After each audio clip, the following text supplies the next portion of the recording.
Few things are as unsettling to investors as a market crash or correction. Just when you've enjoyed a period of generally rising values for your investments, your portfolio's value has suddenly shrunk. It's enough to make many of us lose sleep. Here, then, are 3 things to keep in mind that might help you sleep easier during a market downturn. They can be especially powerful when paired with some warm milk or a vacation from your smartphone. 1. Remember, markets will always be volatile. The first thing to understand is that market downturns are normal. They happen every few years. Every single one from the past has been followed by a recovery, too, with recoveries often happening within a few months, though some can take a few years. Better still, the markets have gone on to new highs after market crashes, too. Take a look at a graph of the stock market's performance over many years, perhaps as measured by the S&P 500 or Dow Jones Industrial Average Index. It might look like an upward sloping line, but if you zoom in, you'll see that the line is jagged, featuring many small and large drops and recoveries. 2. Remember, downturns bring stock bargains. This fact about stock market crashes and corrections is actually exciting. They slap big on sale. Signs on many stocks that you've been wishing you owned or on stocks you already own and would love to buy additional shares of. Consider semiconductor specialist Nvidia, long a market darling. Its shares were recently down nearly 52% from their 52-week highs. So if you were drooling at the stock at its high, you got a huge discount on it. Interested in the hospitality industry disruptor Airbnb? It was recently a full 47% off its 52-week high. Apple was down 25%, and Amazon.com was down 43%. The deep discounts don't all represent bargains automatically. You should still research any company of interest to assess its financial health and growth prospects, and then make sure that it's reasonably valued or undervalued. 3. Remember, your losses are likely paper ones.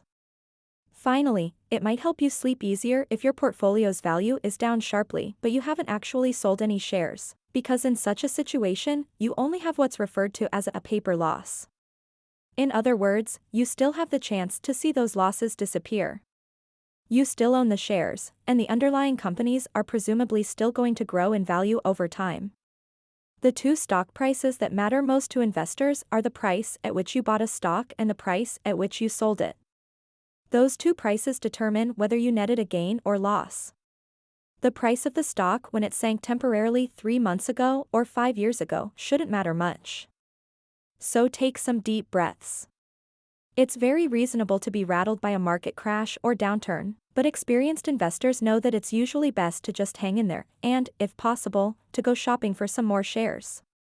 10 stocks we like better than Walmart. When our award-winning analyst team has an investing tip, it can pay to listen. After all, the newsletter they have run for over a decade, Motley Fool Stock Advisor, has tripled the market, asterisk. They just revealed what they believe are the 10 best stocks for investors to buy right now, and Walmart wasn't one of them. That's right, they think these 10 stocks are even better buys. By Stephen Culp. New York, May 25, Reuters, Wall Street closed higher Wednesday, boosted after minutes from the Federal Reserve's latest monetary policy meeting showed policymakers unanimously felt the U.S. economy was very strong as they grappled with reining in inflation without triggering a recession.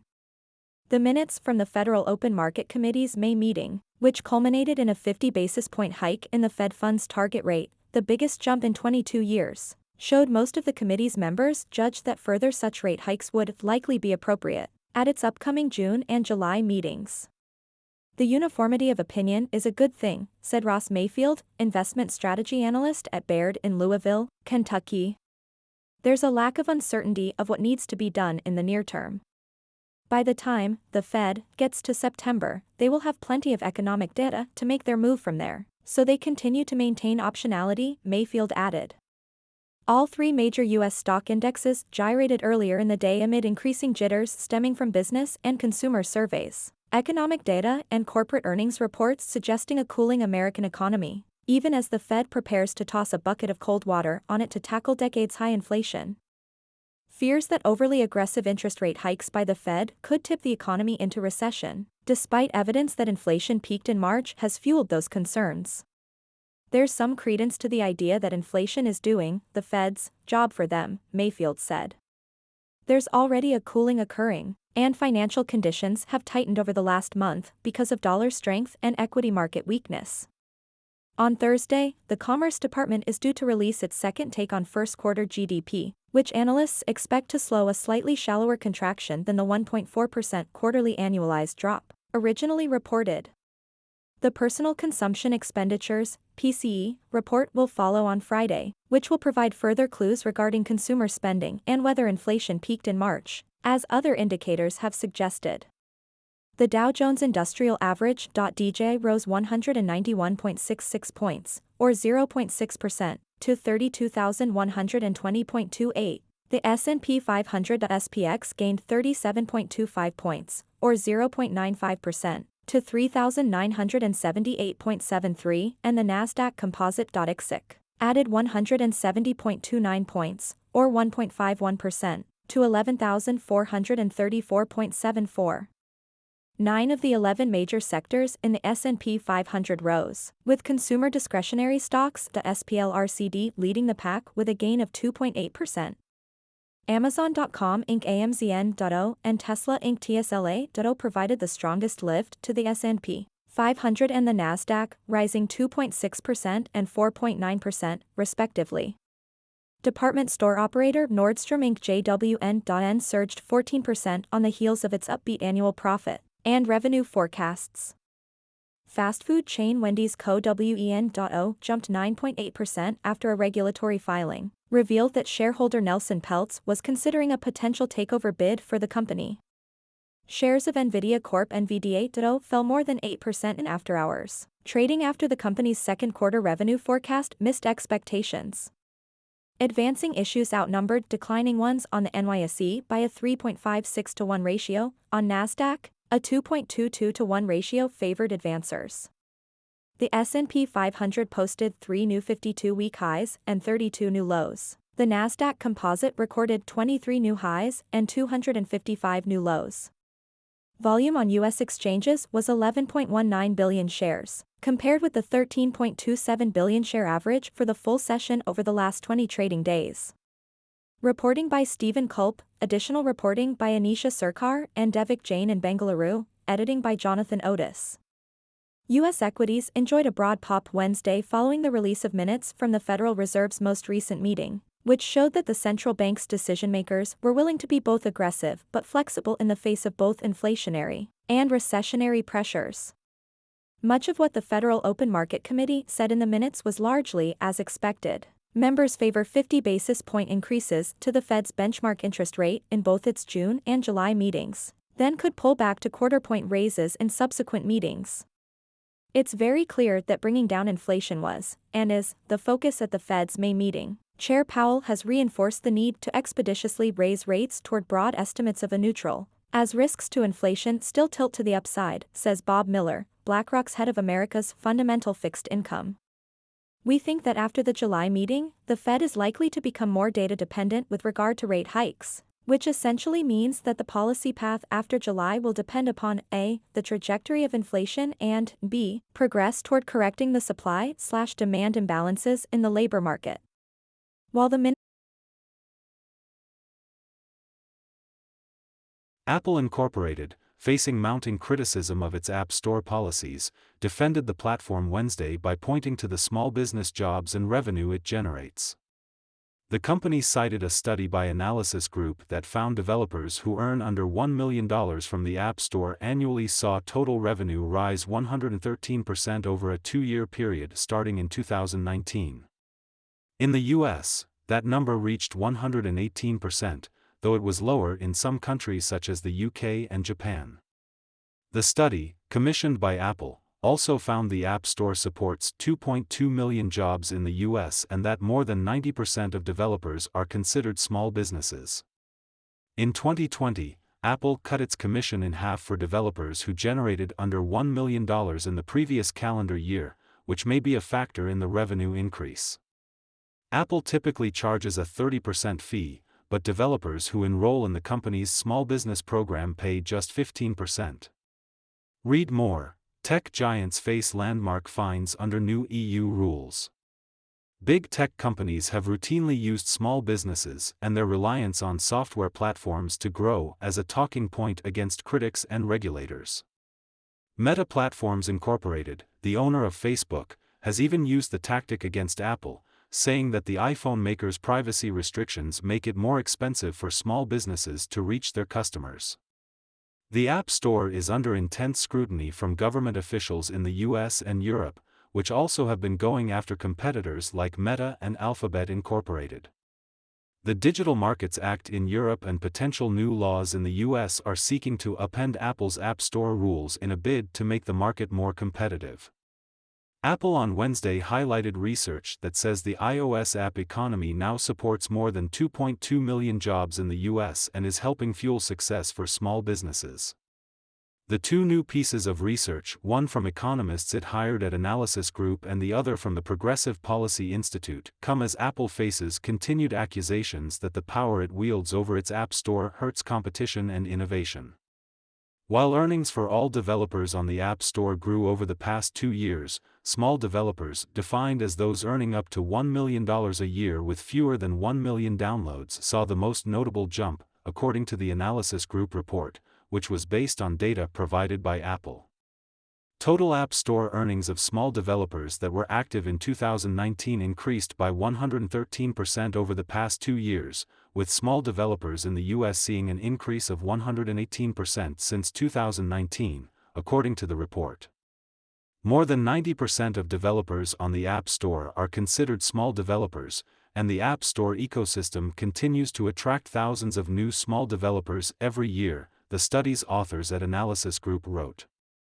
Apple and other tech giants face continued scrutiny over how much power they should have over their respective app stores and platforms. Lawmakers, regulators and developers have argued that Apple should loosen its restrictions, which don't allow for alternative app stores or alternative payment systems for in-app purchases. Apple has relaxed some rules amid regulatory pressure. Last month, the company began letting some reader apps, such as music and video streaming services, direct customers to their website outside the App Store to sign up for subscriptions.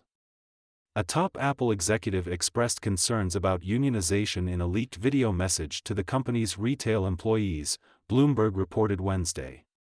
"We have a relationship that's based on an open, collaborative and direct engagement, which I feel could fundamentally change if a store is represented by a union under a collective bargaining agreement," said Deirdre O'Brien, Apple Senior Vice President of Retail and People. The video message was sent to 58,000 retail employees among about 270 stores in the U.S., Bloomberg and Vice reported. Vice published a portion of the audio it said it got from a source. The outlet added the video is watermarked, with a seemingly unique string of characters, presumably to identify anyone who leaked it to the press. In the audio, O'Brien said she thought a union would hinder Apple's connection with its employees. "I worry about what it would mean to put another organization in the middle of our relationship, an organization that does not have a deep understanding of Apple or our business, and most importantly, one that I do not believe shares our commitment to you," she said, per Vice. O'Brien referenced how the company boosted sick days and parental leave, which it did in February, CNBC reported, and added that a union would make it harder to move quickly to address employee concerns. "I want you to know that we are listening," O'Brien said. These types of arguments are relatively common when employers are trying to encourage employees not to unionize, according to labor advocates in unit, such as that a company is currently connecting with employees or that a union is an unwanted outside entity.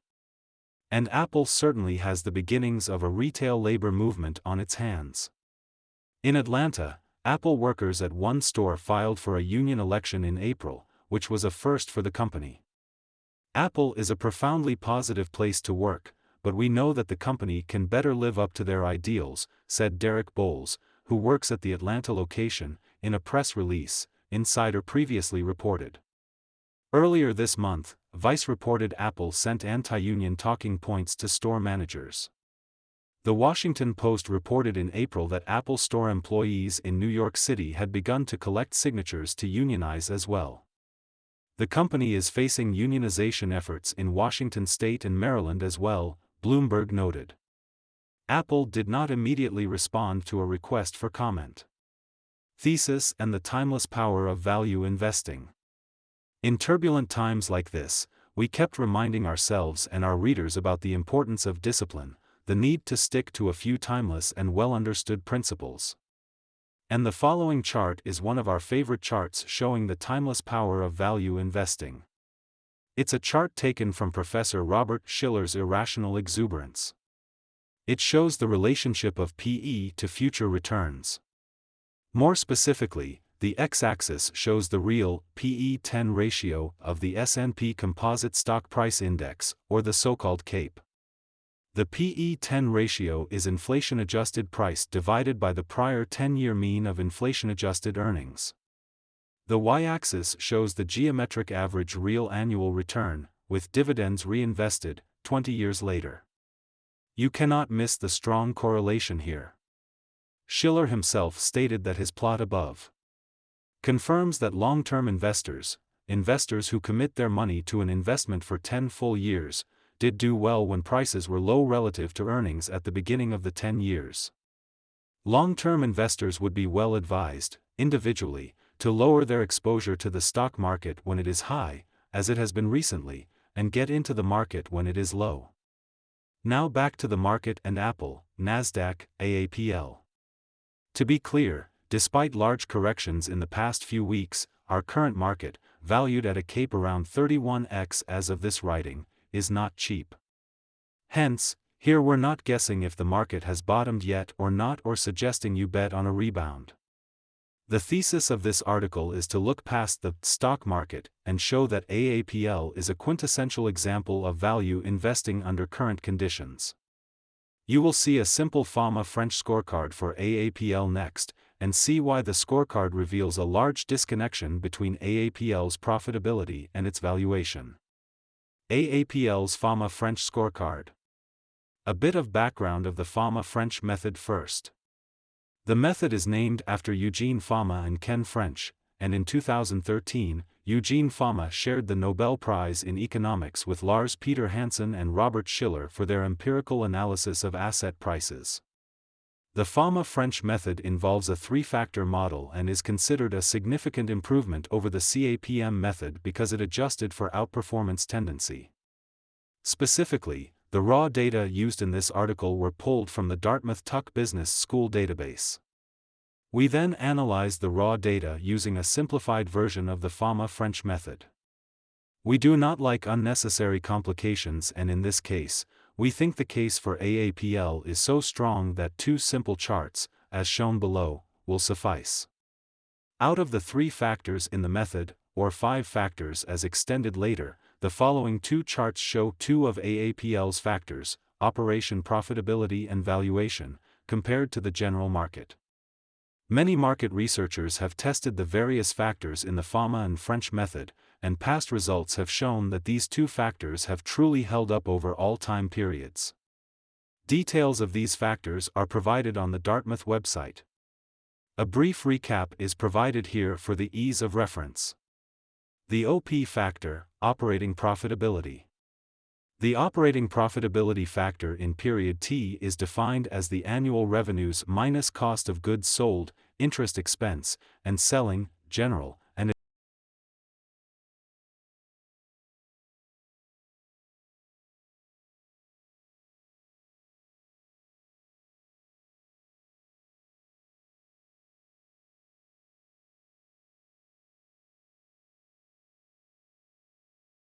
Three stock splits investors should keep on their radars. Over the last several years, a strategy that has gained popularity within the market is stock splits. Generally, a company performs a stock split for 2 reasons. The stock price has become too expensive, causing a barrier to entry for potential investors, and the company is looking to boost liquidity within its shares. Of course, a stock split doesn't affect a company's market capitalization. However, it lowers the value of each individual share, providing ease for the stock price to multiply once again and provide investors with sizable gains. Additionally, volume increases with a lower share price, boosting overall share movement. Several companies have upcoming stock splits: Alphabet, Amazon, and Nintendo. Both Amazon and Alphabet will perform a 24-1 stock split, while Nintendo plans to conduct a 10-4-1 stock split. All three companies aim to boost liquidity and lower the price tags of their shares, a positive move that investors of all three companies can look forward to in all the gloom and doom that has been 2022. Let's take a magnified view of all three companies to see where they currently stand.